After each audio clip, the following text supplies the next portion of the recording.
Right, so yeah, what I think I'll do is I'll walk through the garden and then I'll do a little bit extra video on like each bit. So we're stood at the southern end of the garden. I've taken another video here, so hopefully I can splice some footage in and get a good idea of sort of what I'm planning to do from here. So the road here, it collects quite a lot of water because it's tilted this way.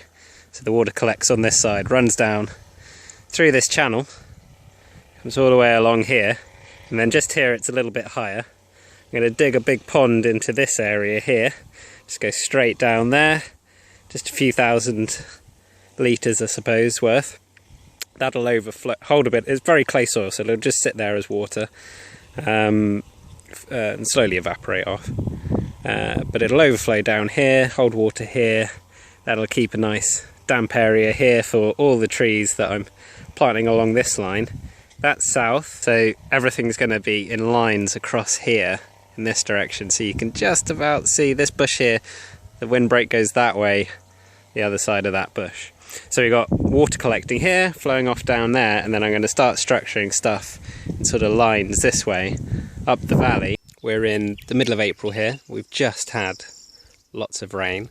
So this is as lush and as green as the garden's ever going to look. You can see these two big water tanks here. They're two of 9 in the garden. And with the last rain, the ponds are also full.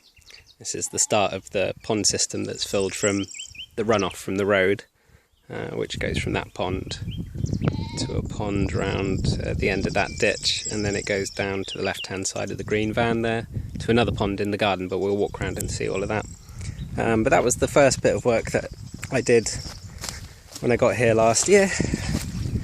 A year and a half ago now I started all of this, and that was my supply of water for the sort of last 2/3 of that first year. I didn't have any water before that, and now I've got lots of water, which is good because the garden's getting bigger. Oh, just to explain quickly what's going on here, I put these tanks on the level, and I put rocks on the downhill side thinking it would subside that way more. I should have known better really, because the rain's come and softened up the clay, and they've tilted rather alarmingly back towards the pond. So just until the ground dries up, you know, the rains have stopped, I have used my slack line to stop them tilting any further across there. So I have to hop over that when I go into the toilet every morning, which is in there behind the surfboard. So what have we got here? There is hidden in all of this a couple of the oaks, Kermes oak. I've got one growing on the land further down the valley, and I collected acorns last year. A couple of them have lived through the year on this. You know, this is what it looked like last year. And I just dumped some topsoil from where I dug the pond out here. I also had a tray of agaves, which, you know, I was going to plant hundreds of these things so I could make surfboards out of them in 15 years. And because I kind of took them for granted, I didn't look after them. I left the tray out far too long last year and then just dumped the thing out here because they'd all dried up and died. They hadn't all dried up and died, so there's a few growing there. But that is a Kermes oak growing very happily. So I put the acorns there, and then I've just ignored them. And they're, you know, probably 50% of them have survived the year. So these all pop up everywhere, and if I just sort of left the land alone now, it's the oaks and the pines are the ones that would survive and stay populated. Here is one of the pines from last year. Well, I'm quite excited to see what it's doing. This is some bronze kale that I planted. There's another one down the bottom that's gone huge. And then we got some pomegranates, which, yeah, they're not doing so well. I'll show you some other pomegranates later on, and you can see how poorly these are doing.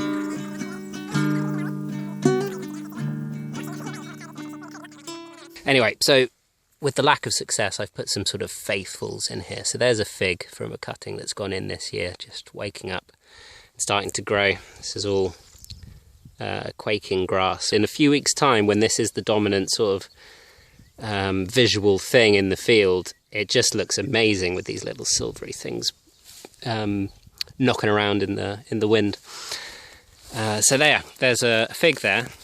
There was another fig here which I thought was dead. Doesn't look like it's actually dead, and because I thought it was dead, I stuck one of my mini pomegranate seedlings in here, pomegranate is just what I use as default because it'll adapt to anything. They're pretty drought tolerant and they drop their leaves. They like to make hedges. And anyway, they're sort of like, if I don't know what else to do, then pomegranate.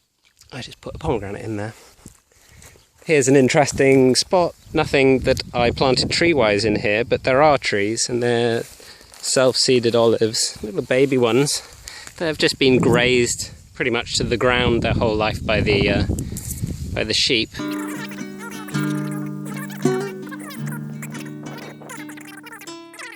And then it's kind of a veggie garden in here at the moment. There will be trees in the spring, but at the moment we've got tomatoes, peas and beans in there, and a borage just exploding out. And here we've got some potatoes just coming out of the ground.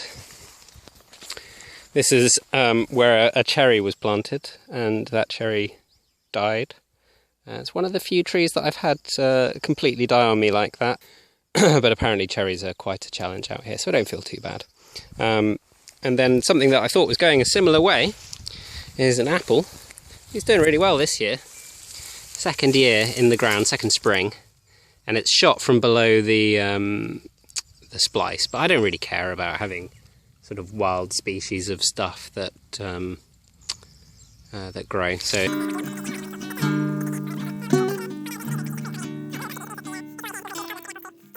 and then start getting a little bit more success. This is a pear tree, which was very slow and shy last year, but seems really happy this year. Lots of leaf on it, and then really encouraging amount of stem growth there. And like I say, we've just had this rain, so it should kick on really strongly. And then we've got a pomegranate. And then I put another pomegranate here, because these are all areas I was using as like compost heaps for a while. Put pomegranate here, and then we've had a avocado volunteer. So, fingers crossed. And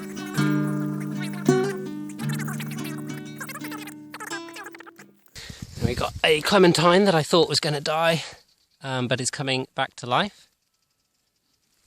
Incredibly small. That is a year old, that tree. Come on, focus. But it's still alive, so I'll keep supporting it. And then we've got a plum that's doing something similar to what the apple was doing. It's very much alive, unlike the apple, down the stem.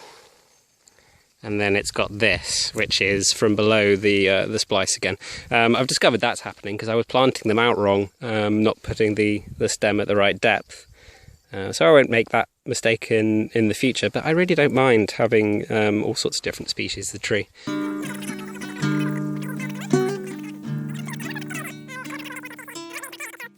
Just harvested this patch yesterday evening of beans, and I've laid that down. We've got a solitary cabbage still growing away here, and then there's something closely related to sweet potato growing in the...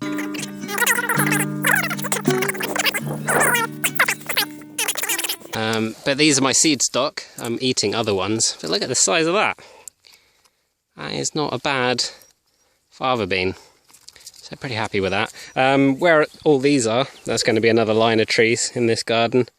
And yeah, that pink patch of lavender here, that was dug up from the hillside somewhere and just chucked in as I built this bit of road. And I did that in the winter when it was dormant, and it went poof, and I thought, oh, I'll do this all down this line. So I dug a bunch of other bushes up and put them in, but I did it as they were growing and they all died.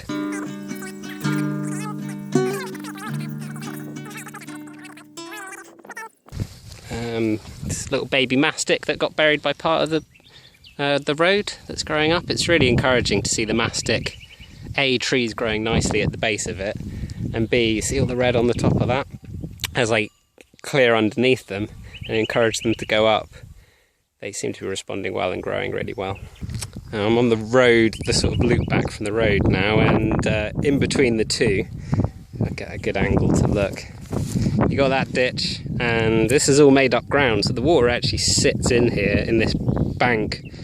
And down here, I was surprised to discover, had already sort of mulched a lot at the base of this berm where I'd done this earlier in the winter. So I decided to plant guess what? Some pomegranates. So yeah, you'll see. I'll do the video at the next bit of garden, and you'll see what these might look like in a year's time.